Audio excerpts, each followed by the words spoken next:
Hi, welcome back to another reading.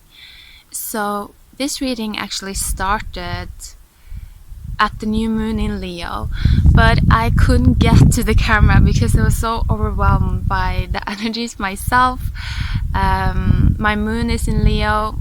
I also have my sun in the later degrees of Capricorn, so I can really feel this. Yeah, I really felt it. Let's just say it. It was a lot of initiations for me. So I had to take some time away from doing any readings and things like that. But now I want to come back and I want to try to explain a little bit about this timeline that opened up at that time. So this is really a reading for the new moon in Leo, but this reading will kind of last for the next 6 months is what I'm getting. It's almost like we, or the people that choose to kind of walk this timeline, have entered into a space where we are being guided to birth the new sun is what I'm getting. And the new sun is symbolic in many ways. You know, it speaks of the sun on the sky, of course. You know, it's where we draw energy from. A lot of our energy comes from the sun. It makes things grow. It's the light. But the sun is also the boy child. You know, it is the child that is free to leave his mother. You know, he can leave, he can become more than earth. And so in a sense, the sun, or the night energy in the tarot, that is the card that really represents the freedom of individuality. You know, our ability to choose to walk away from another human or a collective or a past timeline or whatever. It's our power of separation. And so with this new moon in Leo, there was the beginning. It feels like it was the beginning of birthing this new sun within ourselves, a new night energy, a new way of, you know, shining our light. And so let's look at the cards that I got, because they were very interesting. First off, the black egg. So, I mean, this is all of the new, the things that we can't yet see, but that we can feel. You know, it's the new darkness that's coming in. But in time, we will see that this turns into color. You know, when we start to recognize it and integrate it, it's like it opens up.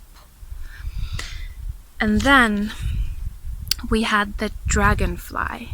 We got the dragonfly in reverse. And this was quite interesting, because if you look at it in the upright, you know, first off, it's an element of air. And you see this dragonfly here. And it's funny, actually, because there's so many dragonflies around now. It's like late summer, autumn, beginning of autumn. And I guess this is the time when they get their wings, you know. And that's also a little bit symbolic, I feel. It's like it's a time when we are actually getting our wings. We are, you know, it's almost like a portal is opening up to where we can access our angelic selves, is what I'm getting as well with this. But what I wanted to say was that, you know, we have the element of air here, and here you see the dragonfly kind of floating above and observing the element of water. But when it came out in reverse, I immediately felt that the water was actually frozen. You know, it was ice. And when the element of air turned upside down, it turned into earth. You know, the element of earth. And so the message I'm getting right now is that, you know, the earth is frozen. You know, we're in a time of winter. It's almost like it's the final winter before the new spring comes, you know, before the new timelines. And again, that ties into that message of the new sun, the new light that can actually melt the old ice.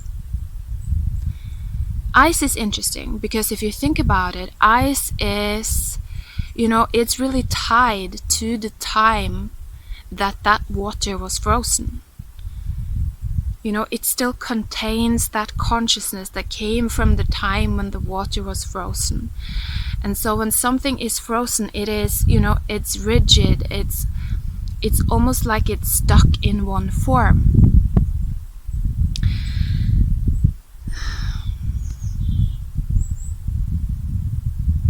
And that's not really the full power of water to be in its frozen form. I think that if anything, the power of water it comes with its ability to be flexible, fluid. It can move through so many different dimensions because it can be frozen, but then it can move into fluid form, and then it can also move into steam form. There's an entire cycle of water that has been, it's almost like this has not been a part of our consciousness. We haven't really been able to awaken the queen energy within ourselves, the fluidity of the water energy. And so we have just been, these ice queens, frozen queens, not able to fully access our healing gifts, our, ability to hold compassion for people, things like that. So that is what I'm getting with the dragonfly in reverse. And it's also interesting that as the water turns into reverse, it becomes fire. So again, I don't know if I said this, but this kind of ties into that night energy, that is the energy of fire. It is the new light coming in, the new night, the new sun, a new form of individuality, a new form of also masculinity coming in that is driven by something different than it used to be driven by. This is what I'm getting. It's almost as if, the night energy used to be driven by passion, desire, wants, and in a sense also needs, But now it's almost like with this transformation of the night energy, it's going to be much more driven by acceptance, understanding of the patterns of earth. There's going to be a newfound wisdom that comes with the night energy, is what I'm feeling. And this understanding and this acceptance, of the frozenness within us, within our consciousness, within our body, this acceptance and understanding is what actually heals it. It's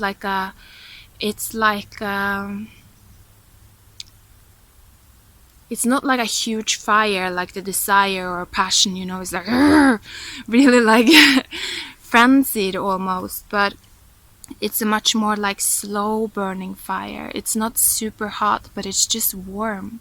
It's just comfortable. It's just feels more secure. That is what I'm getting with this. So I'm interested to see what more cards comes through here. Also, if you look at the wings, you see that there is this energy of the green ray coming through again. And this has been,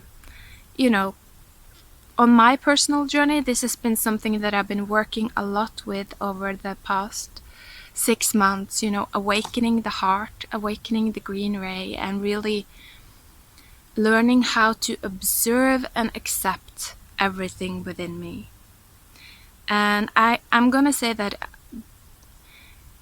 that is one of the practices that I feel like has transformed me the most, particularly when it comes to, just feeling comfortable.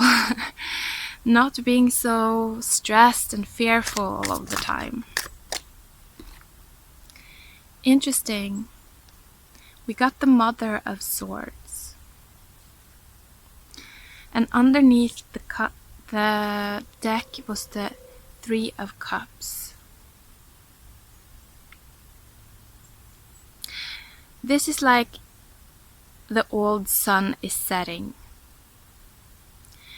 You know, it's like what I'm getting here is that the old sun is being swallowed by the earth. You know, it's being pulled into the earth and broken down within the earth. And it's like if we align with the old archetypes that represents that old night energy, you know, the old sun, the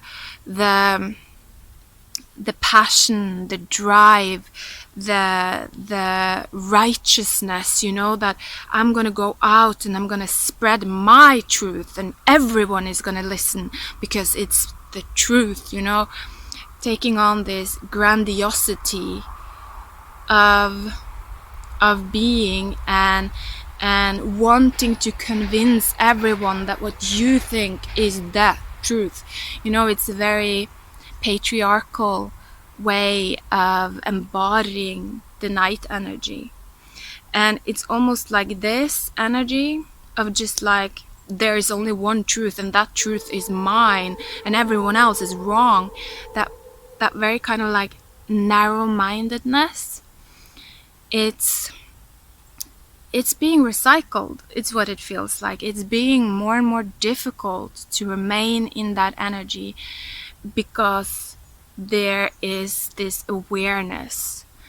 It's this coming of light, you know, of how this energy, how this archetype is just so deeply, you know, wounding to our bodies, to our nature, to our, you know, to diversity, to our ability to just be rich, you know, rich, have a lot to offer. And so with the Mother of Swords, I feel that there is this other energy of, you know, it's almost like the mother here, she's slightly detached from the surface of the earth, you know. It's almost like she's in the clouds and she's just observing the earth, and she is sharing, she's communicating about what she's seeing, you know. She's looking at the different patterns and she is spending a lot of time understanding these patterns of kind of the setting sun, you know, the sun that is dying. And this, I feel, is how we can really, you know, assist each other, help each other at this point in time, you know, share and speak about what it is that we observe, you know, the patterns that we observe here on earth. Because understanding it, again, you know, it comes through, it's the understanding, the acceptance, you know, the heart to accept, that is what helps us to overcome this dying night here, the archetype of the dying night. Because if you have experienced, you know, this very kind of hard night archetype, you know that it is especially when they feel threatened, when they feel that they are losing, that's when they become, you know, particularly hard. It's like they become almost like a black hole, because they start just like holding on to anything that they can and they just start to pull it with them. It's like, this is really like a falling, you know, the night archetype, the old masculinity of needing to be the royal, of needing to be, you know, the king, the only one, the only god. This is dying, but as it dies, it's almost like it's gonna turn into a black hole, and it's gonna like pull everything that is attached to it with it down into the earth. And so with the Queen of Swords is this, you know, advice coming through of detaching, you know, observing and accepting, but not, you know, or how can I say it? You know, if we're very emotionally reactive to something, if we get very triggered by something, then we are still tied to it in a way, you know. So it's becoming aware of these areas where we are still tied to this old night energy in some way, where we still want to convince, or we still want to be right, or we still want to be like, no, but I know best. Because I'm sure we all have these areas. I know I do. And the advice is coming through that to just observe that within ourselves and to accept it, you know, observe it and just see it fade away now. These parts of ourselves, if we don't feed them, if we don't believe them, if we don't resist them, if we simply observe and accept them, they are just going to be swallowed by the earth, and we don't have to do anything about it. They're just going to be taken care of by the earth herself, by nature herself, is what I'm getting. And so really the advice is to rather spend our time to understand the logic of this old knight, you know, build our compassion for him and see that it was pain that led him to become what it is. You know, it's not that he's evil or whatever, you know. That's what I'm getting, that it's very important that we understand, because that's our path towards, you know, forgiveness, ascension, rising above it.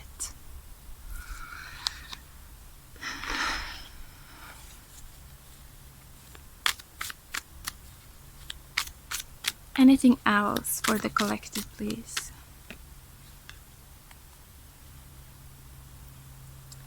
So, the Two of Pentacles coming through.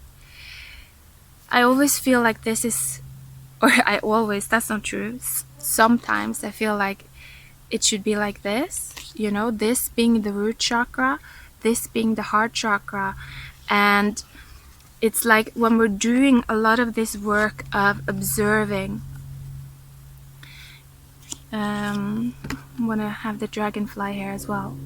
When we're doing the work of observing, it's like we are hanging out here in the root chakra, you know, in the branches of our tree.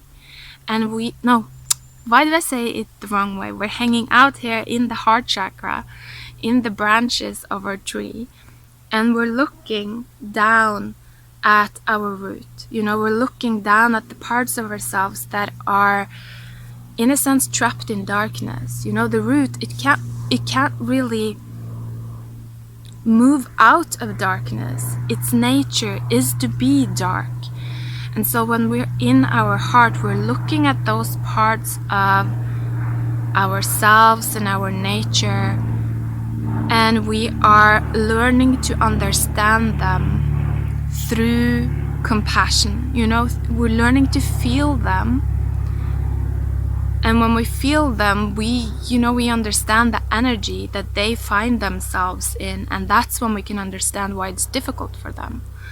That's what I feel. And so, again, the Two of Pentacles came out with the Daughter of Pentacles.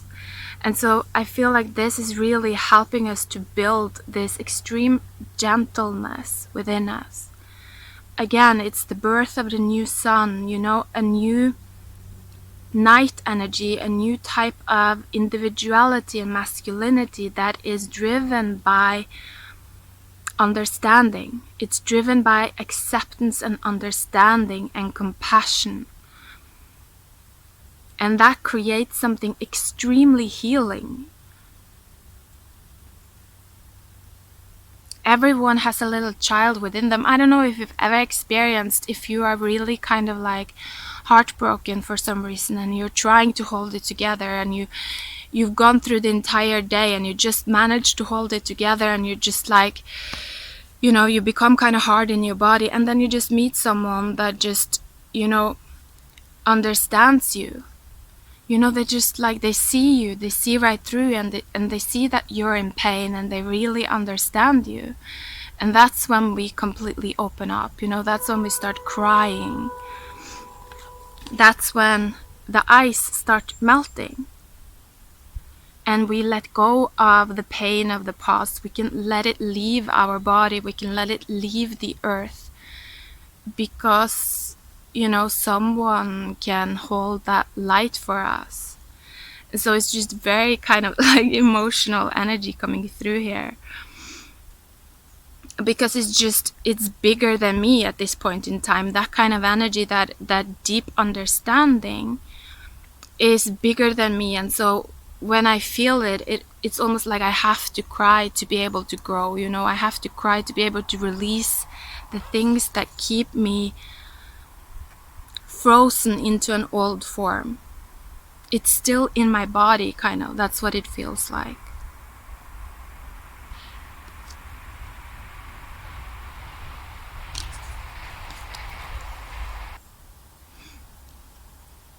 And also with the Daughter of Pentacles, you know, she is that's just a very also kind of fertile, innocent energy. It's an energy that symbolizes a lot of growth. It's like the foundation of the future, you know. It's growing within us. We're changing from the earth up, we're changing from the body up. But we change when we choose to understand. That's just what's come through all of the time. When we choose to see, when we choose to accept what is, and instead of judging it, we choose to take the time to observe it and to go to the root of it and to say, why did you become like you are right now? You know, I don't like you. Why do I not like you? What is it within you? What is that feeling that I don't like? And for me personally, when I've done this, it always comes back to pain. You know, it's always pain, it's always wounding. So that's what I'm getting, that there's just, for the next 6 months, for those that choose to walk this timeline of the new night, or the new, actually it's interesting because it's like the birth of the new sun, the birth of the new light, you know, the new fire energy. But in the tarot, that is also a night. So it's almost like with the birth of a new light, with the birth of a new sun, we also birth a new kind of night. We birth a new kind of darkness, a new kind of earth almost, you know, with the Daughter of Pentacles. And so it's interesting. This is very symbolic still, so I'm sure that it's gonna come through maybe a bit more clearly in future readings. But I think that was it for this one. I hope that you're all doing fine and keeping safe, and I send you a lot of love. Take care and goodbye.